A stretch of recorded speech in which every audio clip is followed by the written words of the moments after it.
Welcome to my channel again. দেখো চলে আসছি নতুন একটা আপডেট নিয়ে। তো আজকের এই ভিডিওতে আমরা মেনলি যে বিষয়টা নিয়ে আলোচনা করব সেটি হচ্ছে অঙ্গনওয়াড়ি কর্মী, অঙ্গনওয়াড়ি সহায়িকা, সুপারভাইজার সকলের যে পেনশন নিয়ে নতুন একটা আপডেট উঠে আসছে। সেই আপডেটটা আমরা কিন্তু এই ভিডিওতে আলোচনা করব। মেনলি আপডেটটা কি, যে 3,000 টাকা করে যে কর্মীদেরকে দেওয়া হবে বলা হয়েছিল, সেই 3,000 টাকা করে মানে পেনশন মানে বেসিক্যালি কখন পাবে তারা? তারা রিটায়ারমেন্টের পর, ঠিক আছে, রিটায়ারমেন্টের পর তারা কিন্তু এই 3,000 টাকা করে পাবেন। এবং এই যে 3,000 টাকা করে তারা পাবেন, এটার এলিজিবিলিটি ক্রাইটেরিয়া মানে বেসিক্যালি কারা কারা পাবেন, এবং এর জন্য কি কর্মীদের কোনো রকম টাকা দিতে হবে নাকি, মানে নিজস্ব থেকে কোনো টাকা জমা করতে হবে নাকি? কারণ এই তথ্যগুলো কিন্তু জানাটা খুবই দরকার, কারণ লেটেস্ট আপডেটটা উঠে আসছে। এবং এছাড়াও যে একটা মানে লামসাম মানে ওয়ান টাইম যে একটা টাকা দেওয়া হবে কর্মীদেরকে রিটায়ারমেন্টের সময়, যেটা 5 লাখ টাকা, ঠিক আছে, আগে 2 থেকে 3 লাখ টাকার মতন ছিল, মানে ডিপেন্ড করে অঙ্গনওয়াড়ি কর্মী, অঙ্গনওয়াড়ি সহায়িকা, সুপারভাইজার। তো সেই জায়গাতে কিন্তু সরাসরি 5 লাখ করা হয়েছে।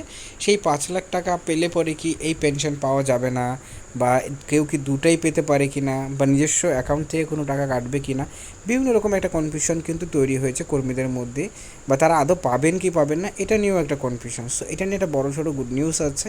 সেই গুড নিউজটা এবং এই প্রসেসটা ডিটেলসে কিন্তু আমরা এই ভিডিওতে আলোচনা করব। তাই অঙ্গনওয়াড়ি কর্মী, অঙ্গনওয়াড়ি সহায়িকা, আইসিডিএস, সুপারভাইজার হলে পরে ভিডিওটা অবশ্যই শেষ পর্যন্ত দেখবে এবং দেখার পর নিজস্ব মতামত অবশ্যই জানাবে।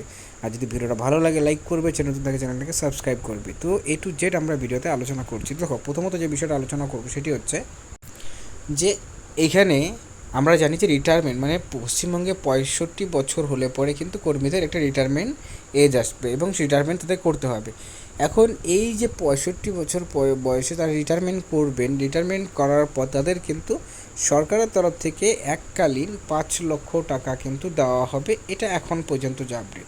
ভবিষ্যতে এটা অবশ্যই আরও বাড়বে, কারণ সময়ের সাথে সাথে টাকার মূল্য যেভাবে করে কমছে, সেই ক্ষেত্রে কিন্তু এই পেমেন্টটা আরও বাড়বে। বাট এখন মানে রিসেন্ট টাইমসের যে আপডেটটি রয়েছে 2026-এর, সেই আপডেট অনুযায়ী কিন্তু যদি এই রিসেন্ট টাইমসে কেউ রিটায়ারমেন্ট করেন, তাহলে পরে তিনি কিন্তু 5 লক্ষ টাকা ওয়ান টাইম পাবেন। এবং সেই ক্ষেত্রে তারা পেনশন পাবে কি না, এটা একটা বড় কোশ্চেন। মানে এই রিসেন্ট টাইমসে যদি কারা রিটায়ারমেন্ট করেন, তাহলে তারা কি পেনশন পাবেন? তো এখানে বলা দেওয়া হচ্ছে যে যদি এখন রিসেন্ট টাইমসে কেউ মানে রিটায়ারমেন্ট করেন অঙ্গনওয়াড়ি কর্মীরা, তাহলে তারা শুধুমাত্র 5 লক্ষ টাকাটাই পাবেন, তারা কিন্তু পেনশনের কোনো টাকা তারা পাবেন না। কেন পাবেন না, এটার পিছনে কারণটা আমি বলে দিচ্ছি বিষয়টা ডিটেলসে। তো দেখো মেনলি যে বিষয়টি আসছে, পেনশনের যে এলিজিবিলিটি ক্রাইটেরিয়া রয়েছে সেটি হচ্ছে যে কর্মীদের 18 থেকে 40 বছর পর্যন্ত বয়স হতে হবে। কেন 18 থেকে 40 বছর হতে হবে কেন?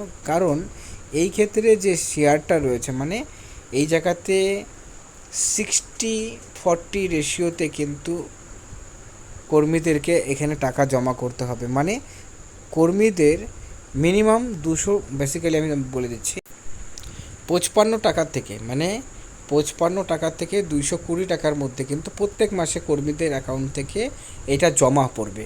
এবং 55 টাকা থেকে 220 কেন? কারণ যাদের মনে করো মানে 40, যেহেতু 18 থেকে 40, যাদের বয়স কম হবে তাদের অ্যামাউন্টটা কম করে কাটা হবে, মানে কন্ট্রিবিউশনটা রাখা হবে। এবং এখানে শুধুমাত্র যে কন্ট্রিবিউশনটা অঙ্গনওয়াড়ি কর্মীরাই দিবেন সেটা নয়, অঙ্গনওয়াড়ি কর্মীরা কিছুটা মানে কিছুটা কন্ট্রিবিউশন করবেন এবং বাকি টাকা কিন্তু কেন্দ্রীয় সরকার দেবে। এবং তারপর তারা যখন 65 বছর তাদের বয়স হয়ে যাবে, তখন কিন্তু তাদেরকে প্রত্যেক মাসে 3,000 টাকা করে দেওয়া হবে। এবং এটা কোন স্কিমের থ্রুতে দেওয়া হবে সেটাও ইম্পর্টেন্ট। এখানে যে স্কিমটা থ্রুতে দেওয়া হবে সেটি হচ্ছে PMSYM, ঠিক আছে, আমি আবার ডিটেলসটা বলে দিচ্ছি। PMSYM এই স্কিমটার আওতায় কিন্তু কর্মীদেরকে নিয়ে আসা হয়েছে এবং এটাতে এনরোল করার পর তাদের কিন্তু সে টাকাটা দেওয়া হবে। এটার নাম হচ্ছে প্রধানমন্ত্রী শ্রম যোগী মনধন। এইটার মধ্যে এনরোল করার পরই কিন্তু কর্মীদের আফটার 65 ইয়ার, মানে 65 বছর পার হলে তারা কিন্তু প্রত্যেক মাসে 3,000 টাকা করে পাবেন, এটা সরকারিভাবে। এবং যারা মনে করেন বেসিক্যালি এই যে স্কিমটাতে যারা নথিভুক্ত করবেন নাম, তারা তো এটা তো পাবেনই, তার সাথে সাথে কিন্তু তারা এককালীন 5 লক্ষ টাকাটাও পাবে। ঠিক আছে, মানে দুটা ফ্যাসিলিটিসই কিন্তু তারা পাবে।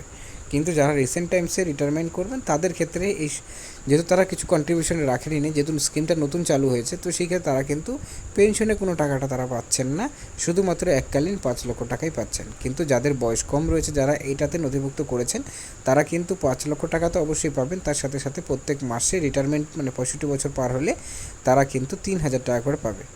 তো আশা করি বুঝতে পারলে পেনশন নিয়ে ডিটেলসে কিন্তু আমরা আলোচনা করলাম। আরেকদিকে সুপারভাইজার যারা রয়েছে, অঙ্গনওয়াড়ি সুপারভাইজার, তাদেরটা কিন্তু টোটালি আলাদা, কারণ তাদের পার্মানেন্ট জব এবং তাদের পুরো সিস্টেমটাই ডিফারেন্ট। ঠিক আছে, তাদের যে পেনশনের যে স্কিমটাই রয়েছে সেটা কিন্তু আলাদা এবং তাদের কিন্তু পেনশনের টাকাটাও অনেক বেশি। ঠিক আছে, তো জাস্ট এই ডিফারেন্সটাই আমি কিন্তু তোমাদের সাথে তুলে ধরলাম, পেনশন নিয়ে ডিটেলস আলোচনা করলাম।